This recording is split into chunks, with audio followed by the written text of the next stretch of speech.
Hello and welcome to Frank's School. Today I wanted to talk about braces, mention braces, I guess for the first time, versus struts in timber framing. Yesterday, in the last video, I used the word rafter where I should have used the word joist. It's the joist that would be initially bearing on that header here on the end with the rafter over it. So the rafter would be two, and if it were bearing on the header, it would be bearing on the nails.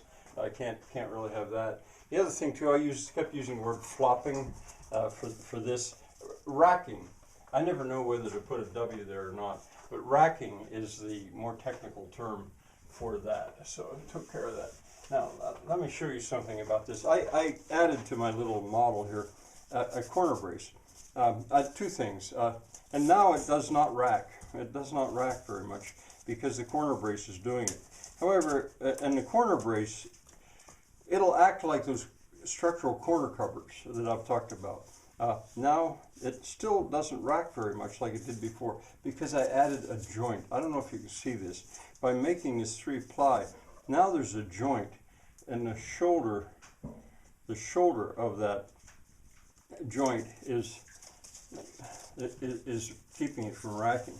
If, however, I disassemble this joint, I didn't do it on the other ones. Now the whole thing, of course, flops like crazy, or racks like crazy. All right, I wanted to show you that. So I took care of that. Now, and I don't think I said this is the 7th year, 168th day, first video of Frank's School, and it's the 21st in the playlist, Guided Building of a Faux Cut. Now, I said I needed to make a detail of the corner, and I've done that. I haven't done it well, but I did it.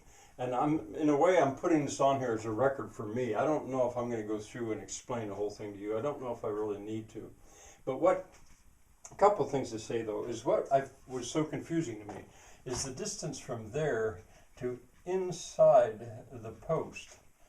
I'm trying to make that consistent with the other one, and it's 24 inches, 2 feet. From the corner to inside the post here also needs to be 22 inches. But there's a difference in that there will be got myself mixed up here, cat. There will be no header here, but there will be a header there. Now, I've got that as a record. A couple other things too. And I think did I mention that in this thing right here, I think I did mention that the structural corner covers will be, they'll act as a brace. I also think I'm going to put a brace out here. I have room to do it. It wouldn't interfere with anything else. And I'll mention that takes the total of braces, what I'm calling braces, to 18 actually, because I guess I might as well explain this now. I'm going to use them in the horizontal plane because struts don't work so well there. In the vertical plane, I'm going to use struts, and I'll show you them in just a moment.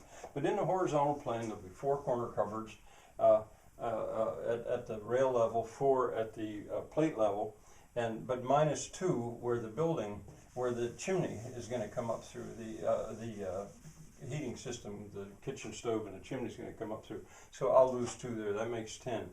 And then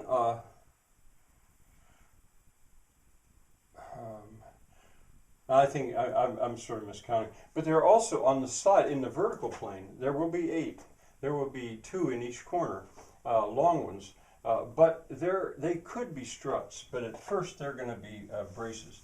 Now, let me show you what I mean by, and carriage bolts. I don't use screws, I don't use glue, but I didn't say anything about not using bolts.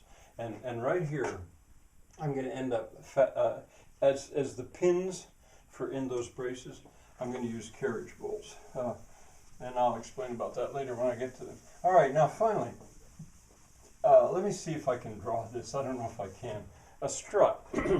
If I start like this, and let's see, let's just say that's a board, and here's a timber. In effect, it's just nothing but a board going up there.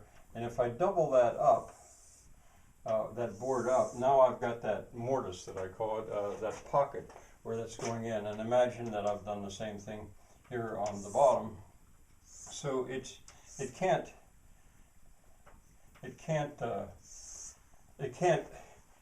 go side to side in either way, but it can still rack. Well, of course, a brace will prevent that. But there's another way to do that. A brace does it through tension. You can actually sort of see the tension. I don't know if I can find that hole, but you can sort of see the tension as the shoulder goes against the pin. It wants to pull. And I'll show you that when they tear buildings down, that's what usually fails. When they actually use a heavy machine and pull the building over, that's where the building ends up breaking. So it's done through tension. It keeps the parts from pulling apart. But you can also do it by compression. If you'd imagine, for example, a piece here and a piece here, however long, and then a piece between them like this. It doesn't even really have to be fitted, as I'm going to show you. It can just be, it doesn't have to be a perfect joint. Now, if you try to push that this way, that's going to stop it. It's going to push it this way. However, if you push it this way, this will immediately come loose and it'll fall out and it'll do nothing to do it. But if you balance the struts, I should have said balance struts. If you balance the struts, so there's also a strut over here. Now when you push it that way, this one stops it. If you push it this way, this one stops it. And it stops it through compression. You could actually see that. It would start to bend under the compression if you pushed hard enough. Well, that principle is different. It's closer related to an arch, and I'll show you that later on. A matter of fact, I call these wooden arches for lack of a better name. Like if you had another one like here, this whole thing would act like an arch. That's the system that I use, and I use many of them. You'll be amazed at the number that are going to go in one little faux cut. Bye for now.